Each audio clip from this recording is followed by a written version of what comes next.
Yes, there we go. Hello, everyone. Welcome to another episode of A Drink with Brink, where I talk with other indie creators about their lives and their books and their campaigns. Because, frankly, I'm tired with the mainstream comics, and indie comics is where the fun is, where the creativity is, and I like to spotlight indie books. So, yeah. Okay, guys. Yesterday was pretty interesting. We had this live stream about about AI art. You know, it's everyone's talking about it, so we had this stream about it. I gotta say, I'm not that familiar yet. I'm not really that into the material yet, so I had to do a little bit of research. It's pretty interesting. And I was writing today, you know, I was writing, and sometimes I write things and I write something that makes me so happy that I write something, this piece of dialogue or this scene, and I'm like, this is awesome, and it came from me. And this sensation is just, there's nothing like it, you know. I cannot imagine ever handing this over to software, to a computer who just writes these stories, you know. It's just a weird idea to me. So yeah, anyway, let's say hi to all you lovely people. We have Mike here. Mike, yeah, my name's long version. Google Tube changed their policy silently. Okay. Hi, Dave and Mr. Deltrez. I hope to catch this live, but will already be out December, rushing around before this starts. Okay, man. Well, welcome. Welcome. If you catch it in the replay, hey, Mike. Jaded One. Good afternoon, everyone. Yes, good afternoon to you. Thanks for being here. Brian, suddenly old. Welcome, Brian. Nice to see you, sir. And I saw Sumo Thori. Hey, awesome to see Sumo Thori in the chat. Welcome, sir. And then we have Rawi Nyanzi, a new name to me. Very, very welcome. Always cool to see new people in the chat. And let's see, people are chatting. Awesome. Okay, guys. My guest for today has a fantastic book. I think most of you heard about the book. I heard about the book because it stands out. It has something. It has this thing that stands out. If you see it, you never forget it. So and I'm so happy that He is my guest for today. So let's just bring him on. Welcome to the show, Mr. Gilbert Deltrez.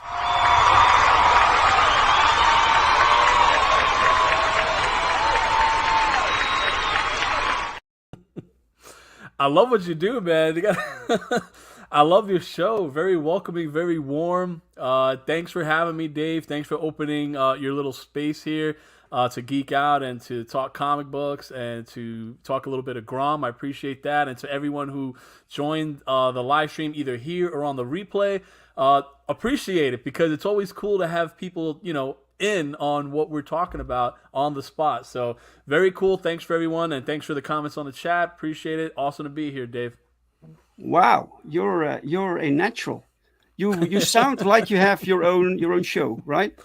I do have my own channel, but I gotta be a little bit more consistent. I'm not as consistent, just because it's tough. I have a wife, 2 kids. They're 1 and 4 years old.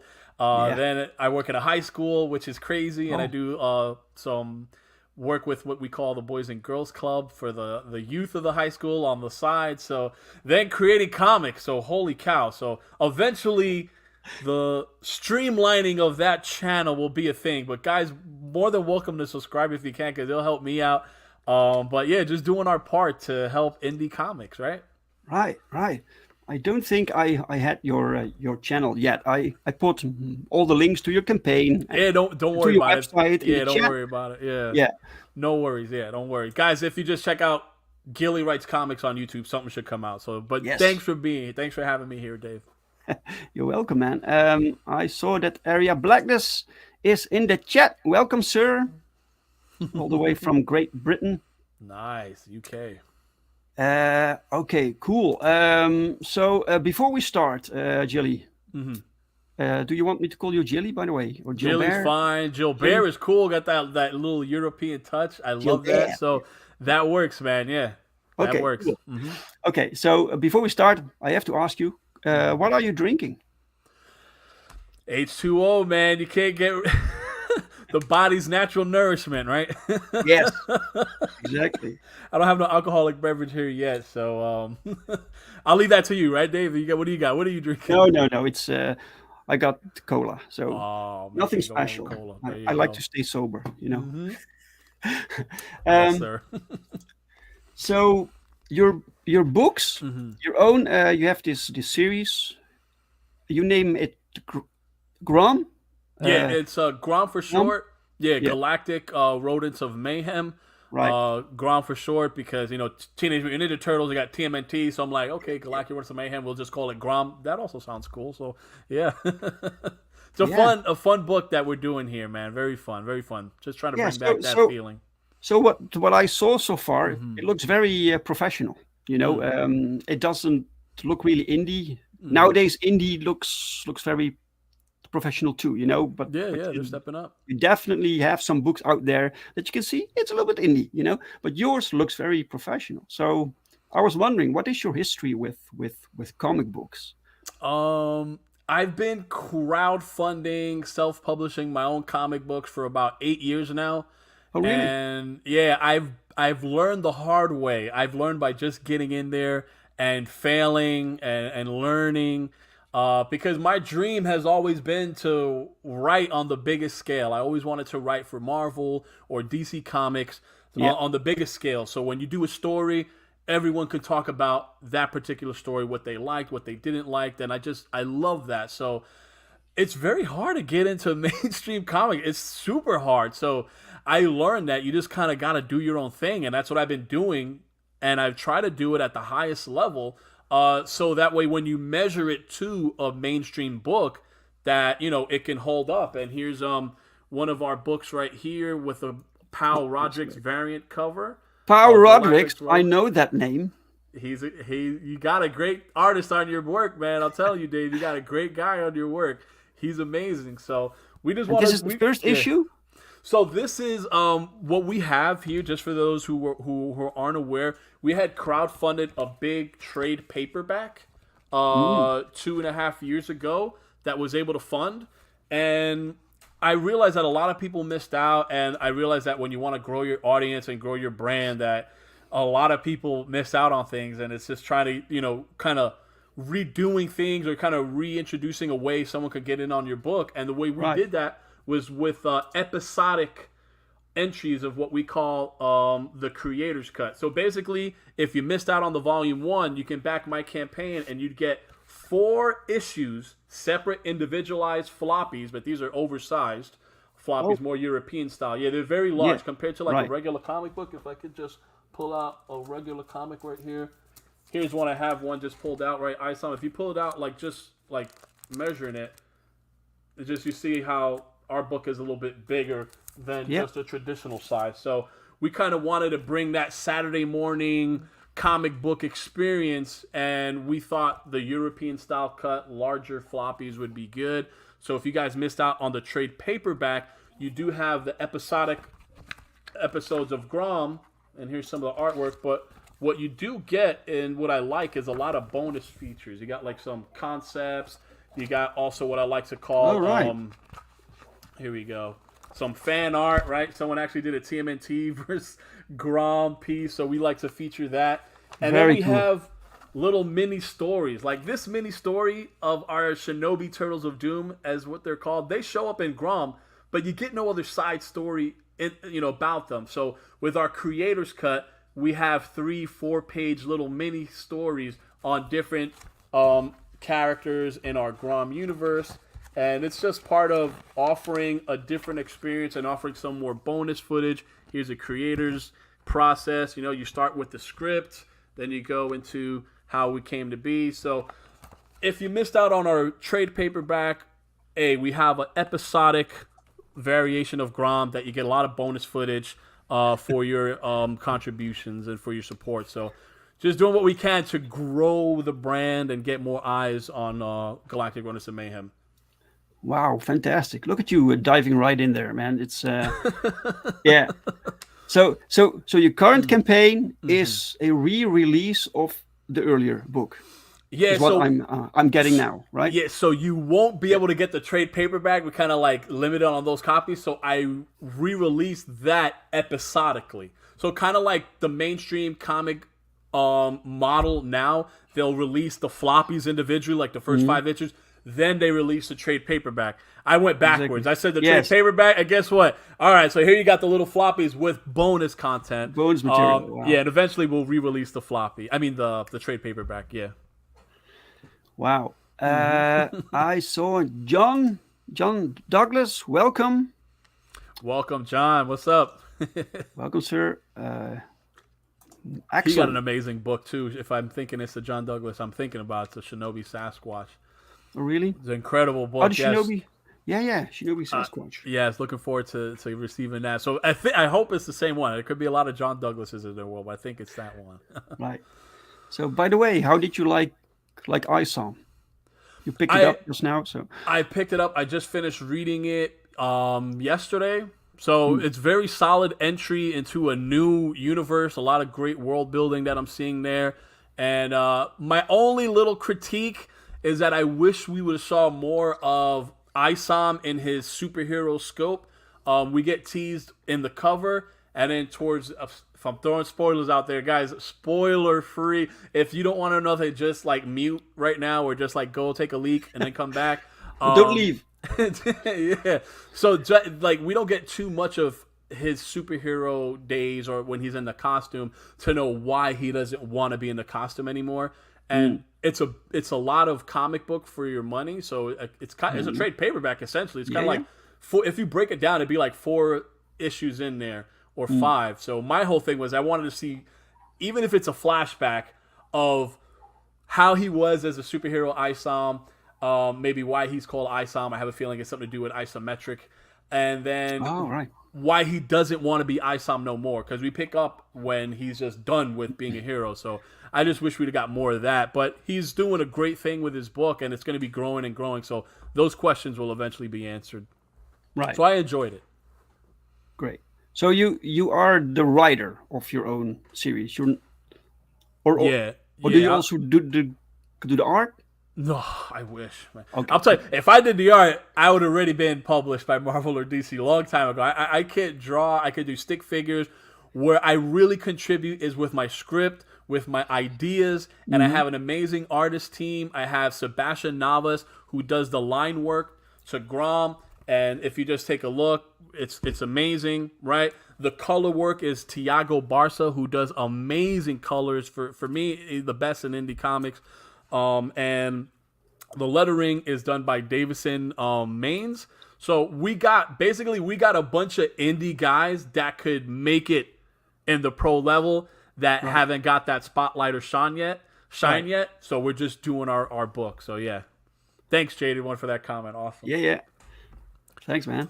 And I agree with him.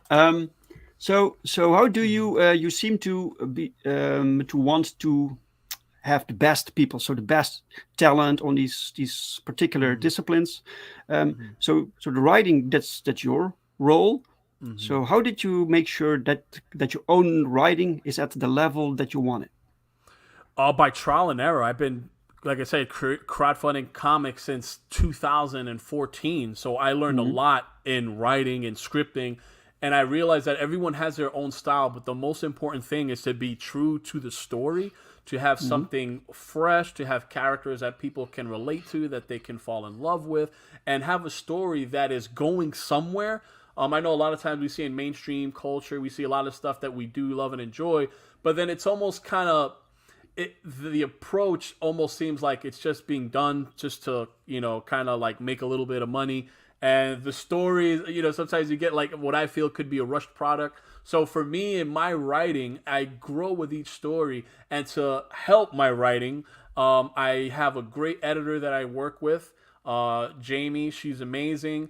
And she will help me with my work. So if anyone's writing, I would recommend finding an editor that you can be open with, that you can be trusting with, that you feel is really invested in your work. And take that approach, because you'd be surprised the challenges that come with writing. Like one of the stories I wrote way back when is called Lair. It's a Paris dimensional demon horror. It's very crazy horror book that I also wrote with Sebastian Navas. He did the artwork on.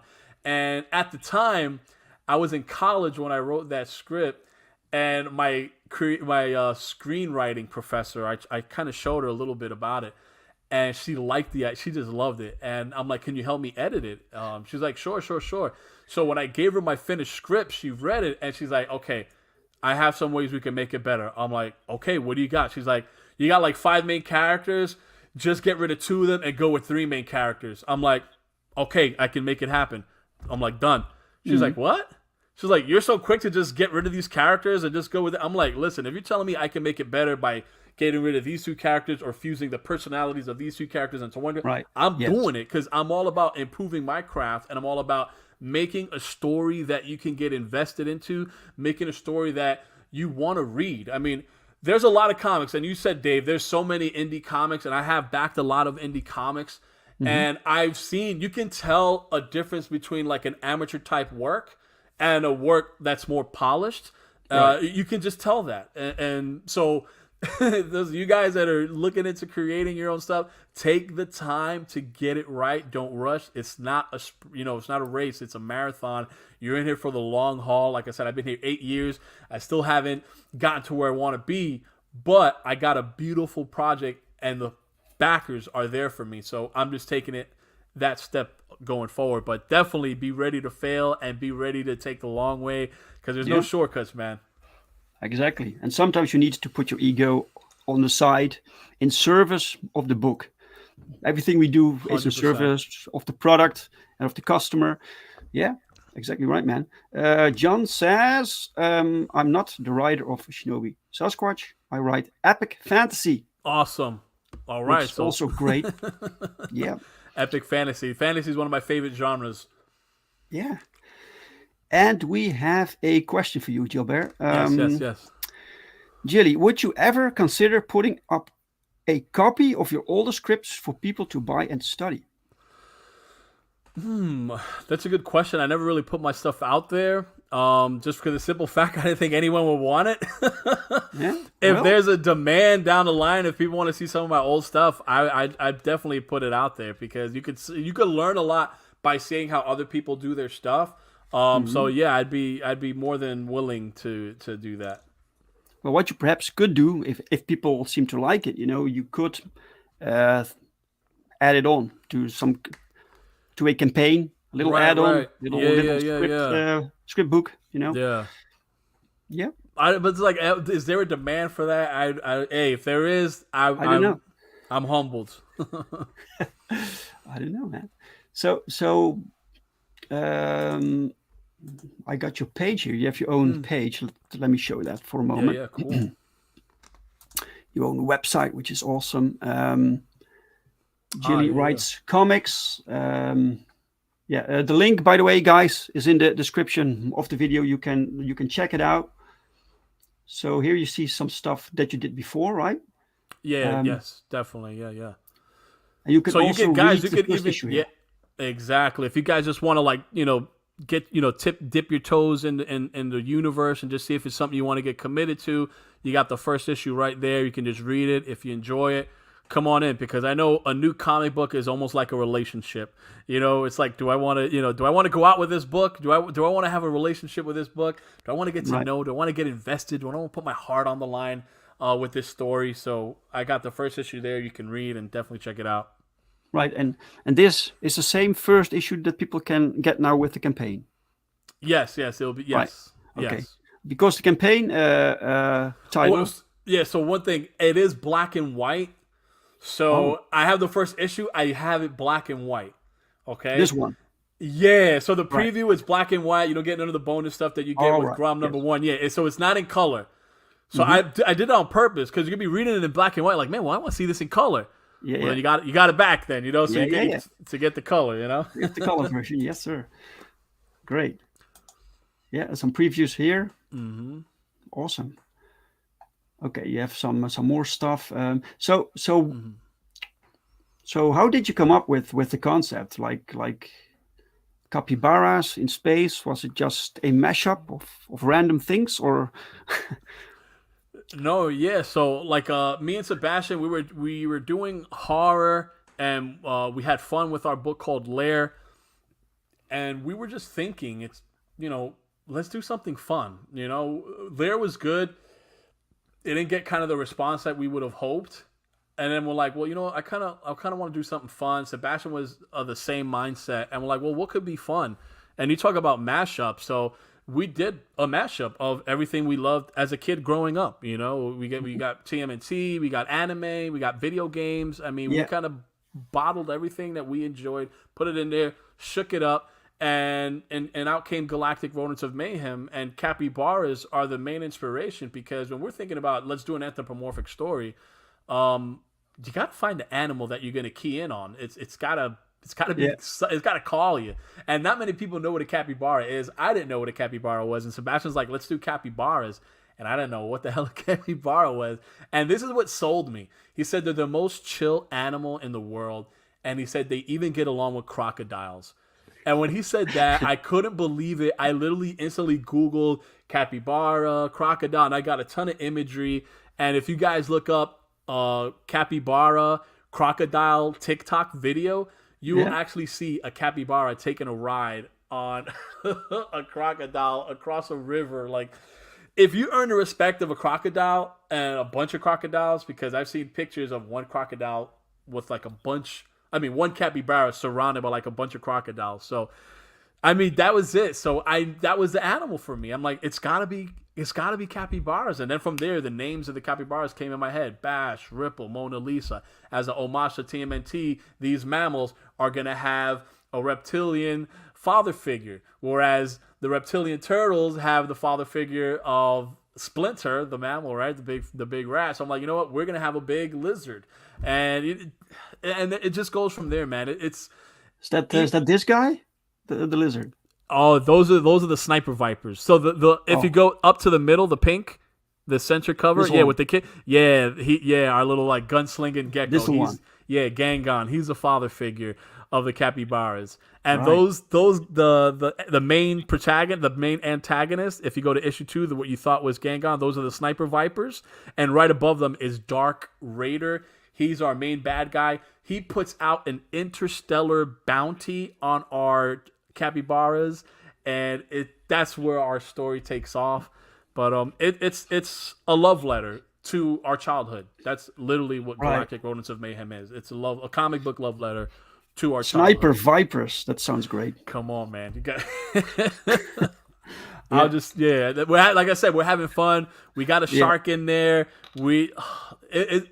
Even though we're like having fun and there's a lot of inspirations and influences from other things of our childhood, the story stands on its own as its own little franchise. Like it does. And I think that's the beauty of it. It doesn't feel like, oh, this is just another ripoff of this and that. It's just like, wow, this is good. Like I just want more. So when you guys read it, I feel that you will be invested and appreciate what we're trying to do with Grom. So is it in this world or in the story ever explained why there are anthro characters, or is it just there? So in the beginning of like pretty much when you read the first issue of Grom or even our trade paperback, we have kind of like it's an homage to Star Wars. We have our little opening crawl, but it's just a little intro into the world of Galactic Rodents of Mayhem. It's set in a faraway galaxy where each planet is a home to that anthropomorphic species. And then, of course, you got some planets where they're all intermingled in one. And I just want to say that they're animals. We're all, it's all animals. And Raleigh just said, Gilly will not reveal what animal Dark Raider is yet. Yeah, he has a skull mask. I'm just having fun. So it's this anthropomorphic universe.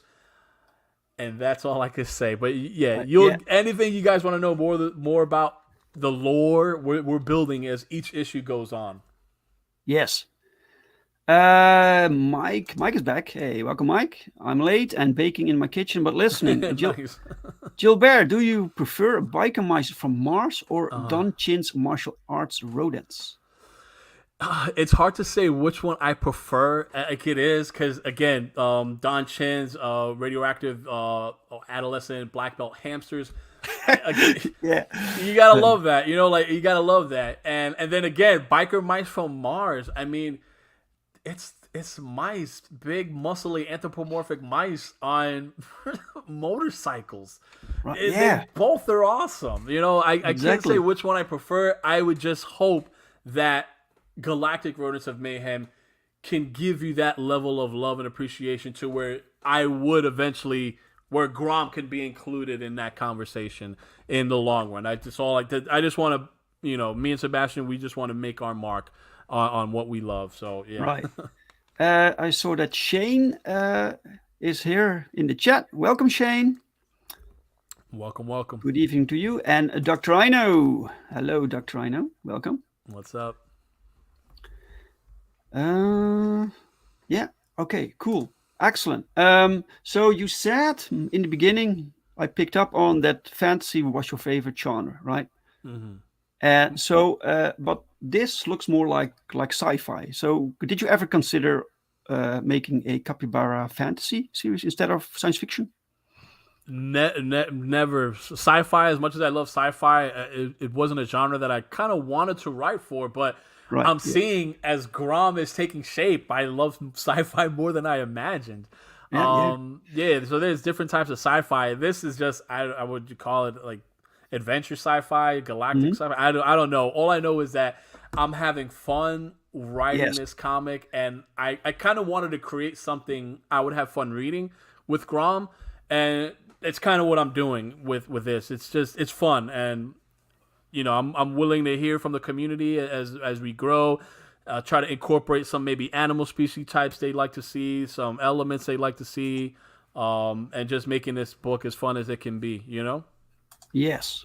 Okay. Let's take a look at your campaign. Mm-hmm. But before we do that, you have a trailer. So let's show that.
Wow. Incredible. Woo. Yeah, man. You know, if you gotta go Saturday morning cartoon, you gotta have a theme song. So Damn. That yep. was excellent. This is like you see this and you're like, yeah, this is a franchise. This is fantastic. That's a dream, yeah. So who made this song, this track? So I had the pleasure of collaborating with he's a great talent. His name is Zalin Tallis, and he's done a lot of great scores on some indie books. And when we were coming up with the theme for Galactic Rodents of Mayhem, I knew the lyrics. I would sing it to myself. I would write it out. So I kind of wrote it out like as I was singing it with the beats, and he amplified it in more ways than I could imagine. Yes, it was perfect. When I heard it the first time, I literally was tearing up because it's just amazing. It's like it literally was alive to me. And I could envision the video game, you know, I could envision, you know, like an anime or something. So everything like yeah, watching cartoons, you see this figures, and yeah. That was it, man. It was beautiful, yeah. Rolly says, I never get tired of that song. No. It's a classic piece, man. It's awesome. Okay, great stuff. Okay, let's show your campaign here. Ready? There we go. Right, Galactic Rodents of Mayhem. You're funding right now. 16 days left. This is your first 30 or second 30? We're on the second 30. So hopefully we can push on through and make this goal. But that's one thing I like about Indiegogo. You can kind of stretch the campaign, and I know there's some people that have been experiencing some stuff with their campaigns on Indiegogo. I know when I launched, I had about 20 something people saying, "Hey, I'm not seeing my contribution go through. I backed it. The contribution wasn't going through." Oh yeah. You've probably seen that too. And literally the opening launch weekend literally only had like 4 backers showing as backing. Oh damn! And that killed me. So we finally rectified that. It took a little longer than expected. So I'm just hoping that we can get the eyes on this, and hopefully we could, you know, push on through and make our goal. That way I can get this book to you guys, because I know I'm talking about the first 4 issues, but there's people who back the All the Grom bundle. They're literally getting the next episodic entry that continues our Grom story. So if you back Grom Volume 1, issue number 5 is what happened after all that craziness and mayhem. We're going right into that. So you're working on issue 5 right now. Issue 5 is being worked on right now. Yes sir. Right, you have 68 backers. You are 89% funded, so you have like 60 days for the final stretch. Yeah, but it's very doable. This is very doable. Yeah, just keeping our fingers crossed, and hopefully we can keep it in demand. So after the holiday season, and you know, it's New Year's. It's like, well, what's new in comics? You know, if you're a little financially strapped because of Christmas, I understand the holidays. If we're able to get this in demand, we'll be open while we make the book, and so that'll be cool. We can still receive support, so hopefully we can make that happen. Yes, guys. The link to this campaign is in the description. Please check it out. Share it. Share it does a lot too. It helps out. And for those who backed, I appreciate it. I know I see one backer there, Sumo Thori. I remember that name. Thank you for backing. It's so cool. So everything helps, and the shares help, guys. We appreciate it so much. It's hard to create indie comics because we operate outside the margins of mainstream. And where Marvel puts out a book every month, and you know, they got artists that work around the clock, and when this artist can't work on something, they'll have the backup artist to come in and do cleanup work. I just got one artist, I got one colorist, and we're grinding. We're in the trenches grinding to get this book out as quickly as possible. But, you know, every bit helps. So the shares help a lot, too, because we live in an age where it's so hard to promote because there's a lot of stuff that gets lost in the noise. And creators like Dave Brink and myself, we're competing with Marvel. We're competing with DC. And that airspace, right, it's like there's eyes already on what Marvel's doing, already on what DC's doing. And I don't really think we are competing with with the mainstream. They Uh-huh. went this different route. You know, they have Uh-huh. a different audience. They chase a different audience than Yeah. my books. Uh, maybe that's the same for you also. I don't know, but I Uh-huh. don't think we need to worry about that too much. And we have I mean these it in at the platforms to market yeah. our books at. This is this is Yeah. the way I mean it. I mean it in the sense that, like, if we look at in the promotional space, right? If we Hmm. look at the promotional space or the internet as one big ocean, right?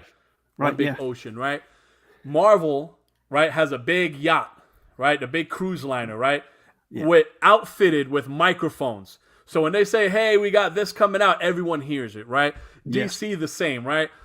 I don't have a cruise liner or a yacht. I'm on a little rowboat, and I got my little cardboard. I'm like, "Hey guys, check out Grom, check out Grom." So I mean, in that way, we're competing for, like, I guess, the promotional space, Yes. because it's so hard to get that space. Like, even on Indiegogo, if we put our comic out there, like, it might not even be featured. Like, the people that find our work are probably the ones that are looking for something new and are Yep. digging deep and finding it, because a lot of the comics, like on Kickstarter, I don't know if you ever used Kickstarter. Yes. My first campaign was my ever campaign I did 2014 was on Kickstarter.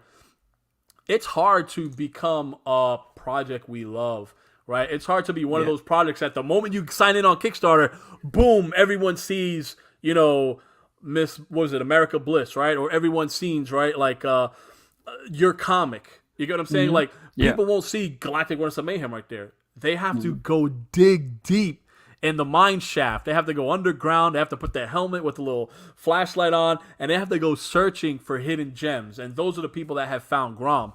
So that's just what I mean as far as competing, because the promotional space isn't fair. You know what I mean? Like, it's just not. Like, if I put an ad on Facebook about my book, I'm believing that it's getting to the demographics that I want. I don't know, Yeah. right? We'll pay, we'll hopefully it's reaching the people that need to reach. If Marvel or DC put their book out there, it's everywhere. It's on all the news sites. It's on all the media sites, right? When Galactic Rodents of Mayhem came out, I can't go to was it Comics Book News or, like, whatever top comic book outlet is out there. At least for me, I'm not seeing a push towards underground indie comics. Yeah. I'm just not. So that's what I mean. In that sense, we're competing for, like, to try to promote our work. In Gotcha. that sense, I meant, yeah. Gotcha, sir. Okay. Raleigh says, check out that Earthworm Jim Expo on the cover. Yeah. Yeah, we got Little a lot wink of to Earthworm Jim. homages. Yes, Yeah. yes. Cool, man. This is nice. So this is wait, this is the cover of the trade. Is that this one or this one? So I'm saying we got a lot of covers. So that covers for the 5th issue, and that's where we introduce All right. our little Yes. Earthworm Jim type character. And then the other covers you see are just the issues 1, the issue 2, the issue 3, Right. and the issue 4 of our creator's cut. Yes. So for those who Wow. like covers, we got you covered. Yeah. Beautiful.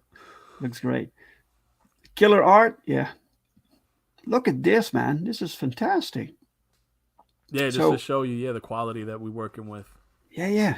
So you're working with the same artist now for 4 years or how? Yeah, Sebastian Yeah. Nallis is an amazing guy, and we actually went through some craziness in our first campaign. Obviously, COVID happened, but he went through a lot more emotional turmoil, and it wasn't COVID. He was expecting to welcome his baby girl into the world during our production of Grom, and she sadly, tragically passed away at birth. Oh no. And so you could imagine when you're dealing with stress, how that affects you creatively. And he soldiered on. He stood strong for his family. We even put a dedication in our book to his daughter, and it's a testament to how much of a professional that Sebastian is. Because again, like, I know some people probably any crowdfunding campaign will go through delays, and things do happen. Sometimes you never think it could happen to you, and it does. And even with all that, our end product, speaks for itself, and we were able to have a high quality, pro quality book throughout everything. And we want to keep that pedigree going forward with Grom. Wow. Yeah. Wow. It looks fantastic. The lettering also. Who did the lettering? So lettering, I have Davey Maines, and I lettered with him since Lair. A lot of my books I've lettered with him, and it was a no-brainer for me to get him on there. There was other great letterers I wanted to work with, but I already had Davey since working with him for a long time, and he introduced me to our colorist, Tiago Barca, who is an amazing colorist, and he's done a lot of good work. One of another books that he's done that's crowdfunding out is Terror in the Trenches. Yeah, so he's been rocking and rolling with me on Grom since day one, and we're keeping that team together just because you see the quality of what we put out. So we want to keep that going as long as possible. Wow. Okay, so how did you come up with these names? Bash, Ripple, Mona Lisa? When we were going to create Grom and Sebastian said, let's go with Capybaras, my mind automatically, just when I knew it was them, I was thinking of a dynamic group. And we already know Teenage Mutant Ninja Turtles got 4 brothers. I for some reason, a trio caught my attention. And I felt like 2 brothers and a middle sister I thought was good. And the name Bash came into my mind. Ripple just came into my mind. And Mona Lisa came into my mind. And when you guys read the story, I do explain why Gangon chose to name them Bash, Ripple, and Mona Lisa respectively. And subconsciously, maybe there was something about, I don't know if you guys ever played Battletoads. Yeah, a long time ago. Long time ago. It was a crazy hard NES game.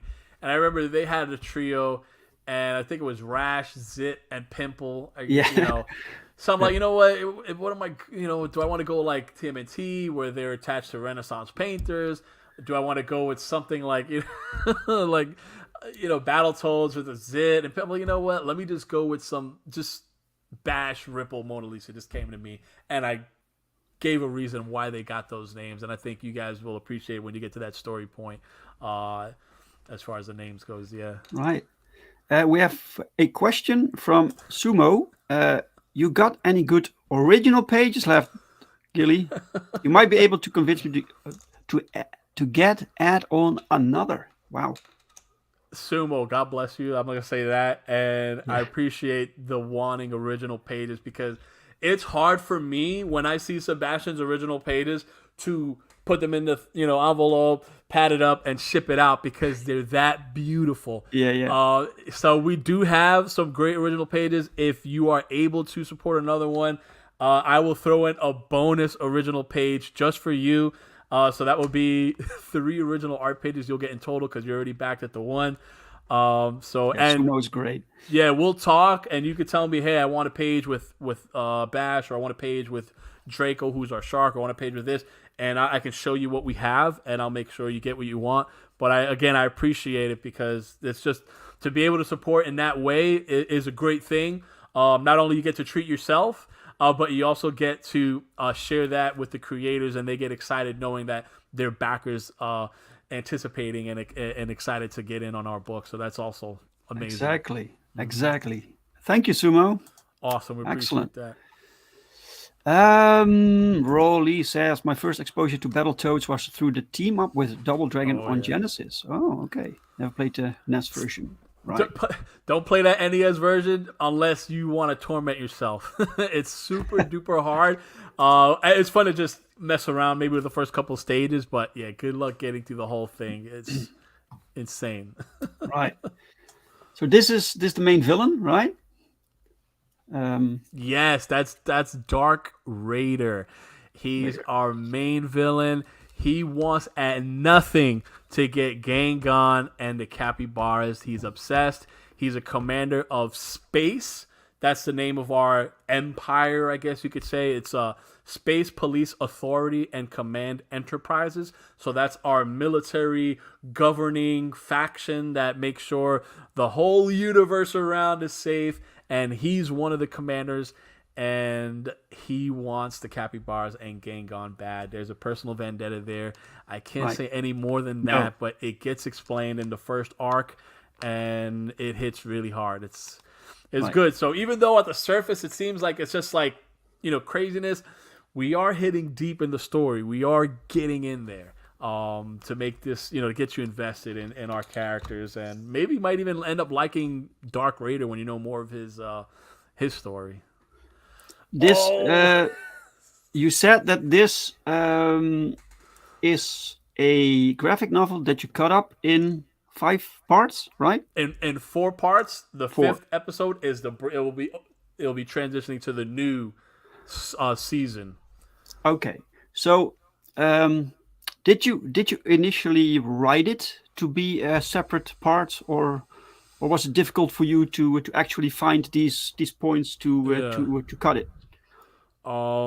Real quick, Sumo Thori, I appreciate the backing, my friend. I truly do. Holy shit!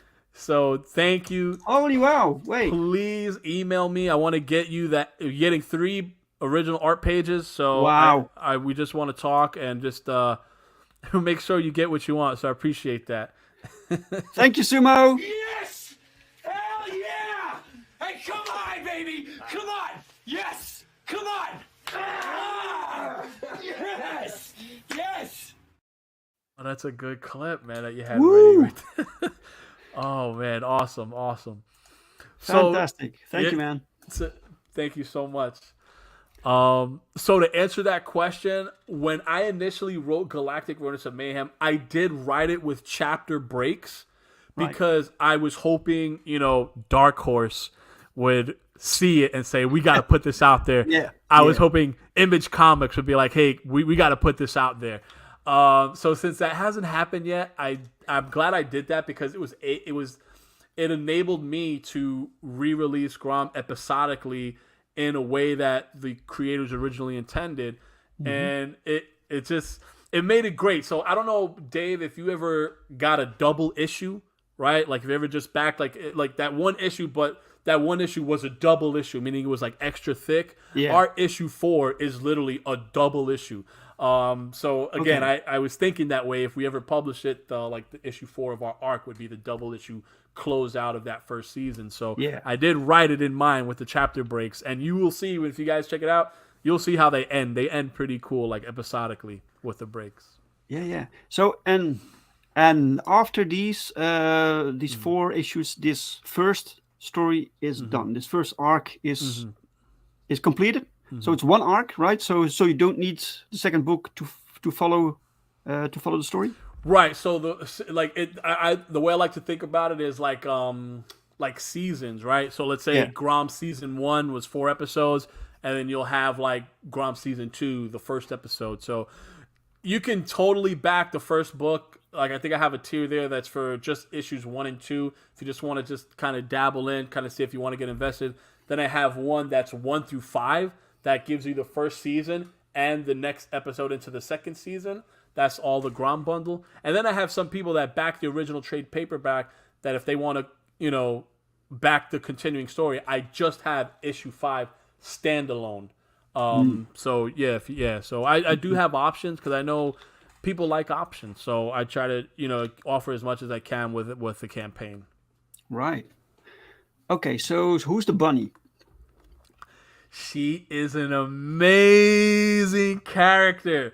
Her name is Festa, and she serves as a liaison between a kind of bounty hunter guild I have going on called Shadowgate, and basically Gangon kind of wants to leave the bounty hunter life. They've been targeted. They're just like, listen, man, we just got to lay low. Let's get out. And she's their contact into getting them what they need to, live off the grid. And things happen, like if you look in that panel right up ahead, that's where Dark Raider put that bounty up, and he put it for a lot of credits, and Fess is thinking, hey, you know what, maybe I can capitalize on this. I know I'm trying to help you guys get out, but maybe I'm going to be the one to take you in. And she's a great character. I don't want to spoil anything, but she's going to have a pivotal role to play in Grom, and she's one of my favorite characters as well, Festa. She's an awesome character. Yeah, great. I don't want to great say too art, much. man. I feel like I'm giving spoilers. Yeah. Fantastic. It looks fantastic. Wow. Yeah. what's going on. And you see her there with Bash. So a little spoiler alert: in our 3rd issue of the Creator's Cut, I do have a 4-issue mini story with her and Bash, kind of reminiscing. So it's basically like a flashback story. But it's a juicy tidbit. I will share some stuff. I think on Twitter I shared one image of that, so I don't want to spoil too much. But yeah, we have a lot going on with this universe, and we want to kind of just keep it going for as long as we're able to. And you ready to see how fun that panel looks? Because that's where the turtle ninjas come in. The Shinobi Turtles of Doom. Oh no! Wow, turtle ninjas. Yes. Yeah, you can't. I won't say Ninja Turtles, but Turtle Ninjas. Yep. Of course. Of course. Yeah. Look at this. These designs of these ships also. Very cool stuff. Yeah, man. We had fun with that. We're going to have space battles, dog fights. It's, everything you want to see in a comic, I'm trying to put it in there and just keep that energy going. So when you write this, do you lay out the do you make a panel layout for the artist? So I do, and I kind of write my scripts in a way, like I know there's different types of writers. There's some writers who like to put extra details, kind of maybe handcuff their artist to like this particular thing. I write it in a way where you can visualize it, and it could help the artist feel free, unrestricted, to where they can add little stuff if they want. Every now and then I might have that one page where I'm like, okay, I want it this way, and then it'll be done that way. But yeah, I like to leave creative freedom to the artist, because again, that's where we get a lot of stuff going on. And if you see there on the page, right, like even in the first panel, you see like these little white box captions with a little a circle, right? In the circle's an image. That's basically the person that's talking at the moment. And that was a cool idea that Davison came up with. He's like, well, let's just, put faces and add, give the captions in that way. And I'm like, yeah, let's go for it. So, I loved it. I love that idea. Yeah. So again, we're just having fun and everyone contributes. Wow. Yeah. Usually have like color coding or something, but this way is also great. It's a very one of a kind piece of work. And again, it's done by people that aren't in the industry but have the talent to be there. Now that panel, that specific page, I wanted it done a certain way. Right. I wanted it done that way. So yeah, that page is a specific page that I wanted done that way, where you see kind of like the panels, like you got 4 on this side, 4 on that side, and while Gangon is talking, I have another action that's happening. Draco, who's kind of like jumping out of the plane. So basically it's paralleling the inner turmoil that the group is discussing, and you're seeing the outside turmoil that's going to happen with Draco jumping out of the ship. So that panel I wanted it done a certain way, and I wrote it out that way, and Sebastian just nailed it. Great. Man, it looks great. It looks fantastic. Some photos of printed books. So you have books printed? Yeah, so when we were releasing it, we had our Creator's Cut on Kickstarter. We would just release them individually, so we were able to have some printed. And now here on Indiegogo, we're giving you all of them with the chance to get in on the 5th, the newest issue, to continue the story. Right. Yes. Great. Okay, guys, check out his campaign. Okay, let's go through your perks for a moment, right? You have the featured perk, all the Gram, and you get the Rat Trap cover, Gram 1 to 4 physical, bonus card, right? So you basically get everything, right? Yep, great. And what did I put there? A trading card, yeah. What? Yeah. So, yeah, all that you get. An art print. And an art print, yeah. Yeah. So what's the print? Is that on here somewhere? It's gonna be. I think if we scroll down a little bit, wait. No, it'll be a new art print. Yeah, it's gonna be like a new bonus art print. Yeah. Okay, great. Yeah. Digital copy. Oh, you have digital. That's great too, guys. Yeah, just to give options too, because I've been there and I back a lot of good comics just digitally when I was just and I couldn't back the physical, so I could still get in on the story. So I like to offer digital options. I know the problem. Yeah. And you ship worldwide, which is great, because I want this book, man. I'm going to back this for sure. I appreciate it. One thing I do hate though is just I mean, you probably experiencing it as a creator as well. Like just the cost of international shipping has just it's crazy. Yeah. Then since COVID, it's almost like they felt like, okay, well, this is the time where we'll just jump up the prices. We got our reason now. It's like, come on. But yeah, I try to make it available for everyone. And I do have a lot of support overseas, which is cool. A lot of people from Australia and the UK have liked Grom. So yeah. Well, this is why it's good you included the digital option. At least. Exactly. So, yeah. You have the red pack cover. That's a specific cover. Yeah, right. Yeah, that's just for those who just want that book, and they probably already read the Grom trade paperback, and they don't care about the little bonuses. They're like, I just want the story, man. Okay, cool. You got just the issue number 5. Right. For $20, and each comic is how many pages? Each comic is 30 to 40 pages. With the creator's cut, we add a little extra stuff, so it's about 30 to 35 pages. All right. Of oversized pages, right? Really big, hulking, oversized, awesomely oversized, very thick, very cool material you get. You get the highest quality. Right. Roll backed physical, so he's good. Thank you, and Roll. Brian asks, do you have any anthropomorphic binturongs yet? I'm gonna have to say no, because I don't. I'm gonna be googling what a binturong is, and I have a feeling I'm gonna get them in on Grom. Sumo had to Google it. I think I'm gonna Google it, and I think I'm gonna include them in. I have a feeling I'm gonna like them. So I'm gonna open a separate tab now so I don't forget. Okay, you have the taste bundle. You get a little taste. Oh, they look cool. Grom 1, Grom 2. Right. Yes. All the Grom digital. Oh, excellent.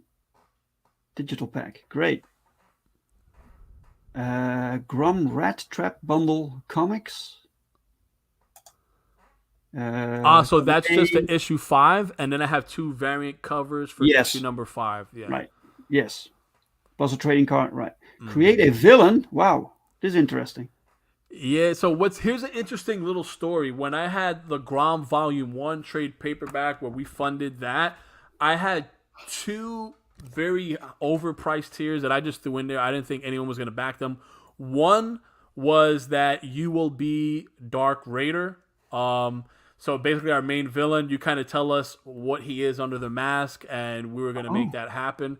And someone backed that at $3,000. Holy shit! Yeah, wow. and I reached out to them a lot. I'm like, hey, what are we gonna do? What are we gonna do? And they haven't gotten back. But they were feeling what do you say? Philanthropic. They were feeling generous, and they backed a. And then I had another one that was create a mainstay hero. So that's a creative villain. So I had to create a mainstay hero character, and someone backed that. Okay, so that one is create a capybara. Oh, it's not the same. Okay. Yeah, so basically a fourth capybara to be included in our group that I would just so that's a good thing to have. Like someone backed it, and I again, it's a creative thing. For those who are able to, I share my universe. I give options, and someone backed our hero award with our original Grom Volume 1, and they wanted, I kid you not, and I had shared in my updates an image of their character. They wanted a cyber ninja frog. Okay? That's what they wanted, and we talked, and I made it happen. And do we know this backer? Is it another famous creator? Oh no, yeah, no. It was just If it was like someone like famous, if it was someone famous, no, I do that too because you never know. You just never know. Maybe Kevin Eastman, who created Turtles, says, you know what, I want to create something, but so I put them out there just for fun, and sometimes people back them. Frog, yeah, and someone backed it, so hey, it's gonna happen. That person's debut character's debuting in issue number 6. I found a way to organically include them into the Grom universe. Because that's one thing. You don't want to do this and then you're like just making all these characters. Like, they have to fit. So I said I could fit another villain character. And I said I could fit another capybara character. I said I could do that. And someone for this campaign backed that one.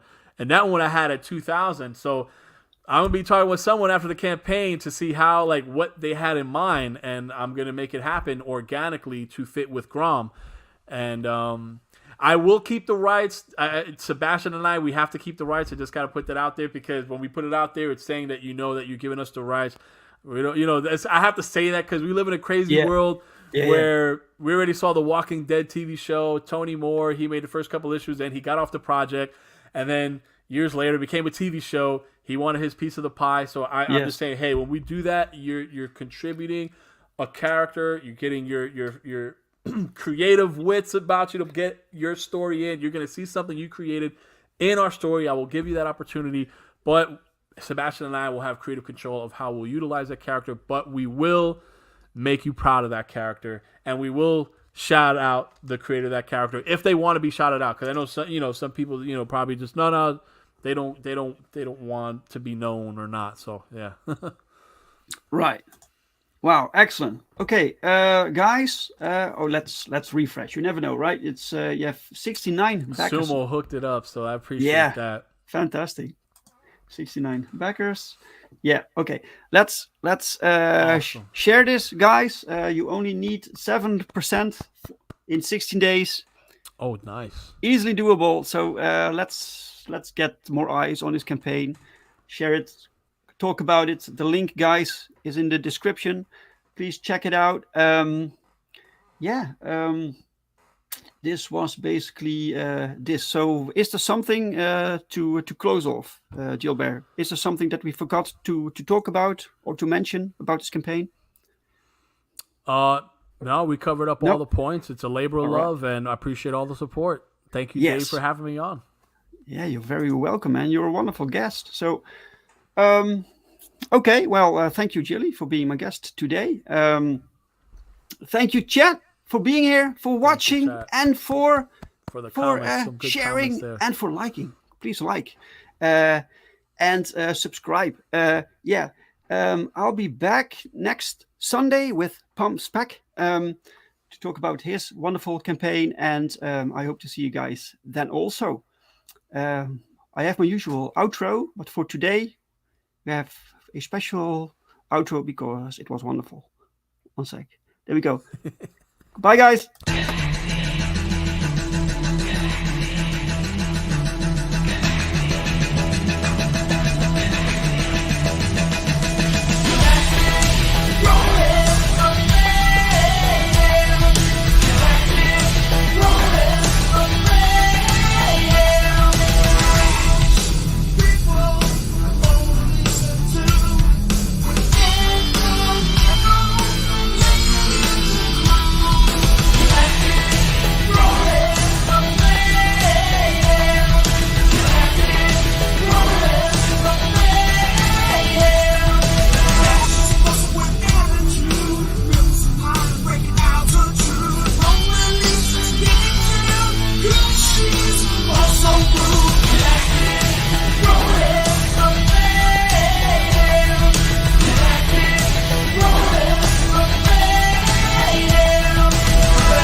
Seasons